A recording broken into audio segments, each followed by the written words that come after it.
আসসালামু আলাইকুম। কী অবস্থা, কেমন আছেন সবাই? আশা করি সবাই সুস্থ আছেন, নিরাপদে আছেন। শেখ হাসিনা দেশ ছেড়ে পালিয়ে যাওয়ার পর থেকে একের পর এক তার নানা কীর্তি বেরিয়ে আসছে।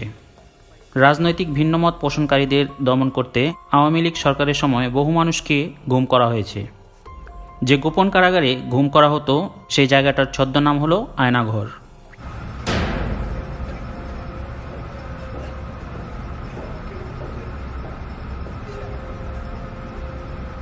শেখ হাসিনার অবস্থাভাজন বাংলাদেশের সামরিক বাহিনীর গোয়েন্দা সংস্থার কিছু অসৎ অফিসার এই আয়নাঘর পরিচালনা করত।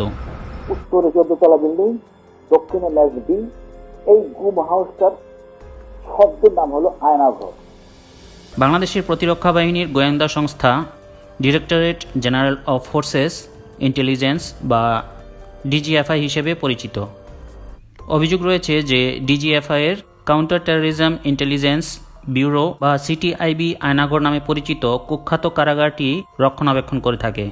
2022 সালে সুইডেন ভিত্তিক একটি স্বাধীন সংবাদ মাধ্যম নেত্র নিউজের করা একটি অনুসন্ধানী প্রতিবেদনে আয়নাঘরের বিষয়টি সবার সামনে উঠে আসে। সেখান থেকেই দেশের মানুষ জানতে পারে যে বিভিন্ন সময়ে বলপূর্বক ঘুমের শিকার ব্যক্তিদেরকে আয়নাঘরে আটক করে নির্যাতন চালানো হতো। আয়নাঘরটি ঢাকা সেনানিবাসের ভিতরেই অবস্থিত বলে ধারণা করা হয়। আয়নাঘরে বন্দি থাকা সাবেক এক সেনা সদস্য জানিয়েছেন, অতীতের এই জায়গাটি জয়েন্ট ইন্টারোগেশন সেল নামে পরিচিত ছিল। পরবর্তীতে একে সংস্কার ও বর্ধিত করে আয়নাঘর বানানো হয়েছে। গুমের শিকার হওয়া বেশ কয়েকজন সাবেক সেনাবাহিনীর কর্মকর্তা আয়নাঘরের অবস্থান প্রকাশ করেছেন। তারা জানিয়েছেন এই আয়নাঘরটি ডিজিএফআইয়ের অফিসের পেছনেই অবস্থিত। এখানে কমপক্ষে 16টি কক্ষ রয়েছে, যেখানে একসাথে প্রায় 30 জনকে বন্দী করে রাখা যায়। আয়নাঘরে দায়িত্বে থাকা কয়েকজন সামরিক কর্মকর্তা গোপন এই কারাগারের ছবিও প্রকাশ করেছেন। এইসব ছবি দেখলেই বোঝা যায় গোপন এই কারাগারে কাউকে বন্দী করা কতটা অমানবিক। এখানে বহু লোককে বিনা বিচারে বছরের পর বছর, এমনকি যুগের পর যুগ আটকে রাখা হয়েছে। বিভিন্ন দলের নেতাকর্মীদেরকেও এখানে আটকে রেখে নানা ধরনের টর্চার, অমানবিক নির্যাতন করা হতো। তার মধ্যে আপনারা অনেকেই জানেন, সিলেটের বিরোধী দলীয় এক নেতা জনাব ইলিয়াস আলীকেও এই আয়নাঘরে রেখে বেশ কিছুদিন অত্যাচার করার পর অবশেষে তাকে পতেঙ্গা সমুদ্রে নিয়ে হত্যা করা হয় বলে জানা যায়। আপনারা যারা বিএনপি নেতা ইলিয়াস আলীর অপেক্ষায় আছেন, তাদের জন্য দুঃখজনক সংবাদ। তাকে অনেক আগেই হত্যা করা হয়েছে। তাকে পতেঙ্গা সমুদ্র সৈকত দিয়ে কড়া পাহারায় সাগরের মাঝখানে নিয়ে স্পিড বোটের মাধ্যমে মুখে পলিথিন পেঁচিয়ে হত্যা করে, তার পেট ছুরি দিয়ে ছিদ্র করে, তাকে পাথর দিয়ে বেঁধে সাগরে ডুবিয়ে দেওয়া হয়েছে। আয়নাঘরের বন্দীদের একজন বলেন, এসব কয়েদখানার দেয়ালে বহু লোকের নানা রকমের আর্তনাদ খোদাই করে লেখা আছে। আর ওই রুমের ভিতরে আপনার অনেক লেখা, ওয়ালের মধ্যে খোদাই করে লেখা। আমার মনে হচ্ছে যে এখানে কত লোককে যে রাখা হয়েছে এটা অনুভব করার মতো না।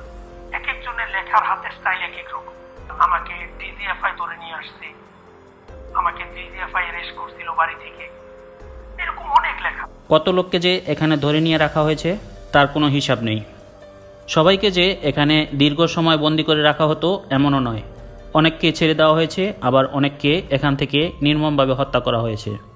আয়নাঘরের বন্দীদের নির্যাতনের কথা শুনে যে কোনো হৃদয়বান ব্যক্তির মনে হবে এমন অমানবিক পরিবেশে দীর্ঘদিন বন্দী করে রাখার চেয়ে কাউকে হত্যা করাও অনেক ভালো। অভিযোগ রয়েছে ডিজিএফআইয়ের কিছু অসৎ কর্মকর্তা শেখ হাসিনা সরকারের কাছ থেকে অবৈধ রাজনৈতিক সুবিধা নেওয়ার জন্য এইসব কর্মকাণ্ড করেছে। আওয়ামী লীগ সরকার ক্ষমতায় থাকাকালীন বিচার বহির্ভূত হত্যা, নির্যাতন এবং জোরপূর্বক গুমের অভিযোগগুলো বরাবরই অস্বীকার করে এসেছে। হাসিনা সরকার পতনের পরপরই এ ধরনের মানবতা বিরোধী অপরাধের প্রমাণ হাতে নাতে পাওয়া যায়। বাংলাদেশের একটি শীর্ষস্থানীয় সংবাদপত্রের মাধ্যমে জানা যায়, শুধু ঢাকা সেনানিবাস নয়, বাংলাদেশের বিভিন্ন স্থানে এরকম আরও বেশ কিছু আয়নাঘর থাকতে পারে বলে ধারণা করা হচ্ছে। আজ এই পর্যন্তই। সবাই ভালো থাকবেন। আল্লাহ হাফেজ। তাদেরকে আর ভবিষ্যতে যেন এমন বিপদে, এমন নির্যাতন নিপীড়নের শিকার যেন বাংলাদেশের কোনো মানুষ না হয়।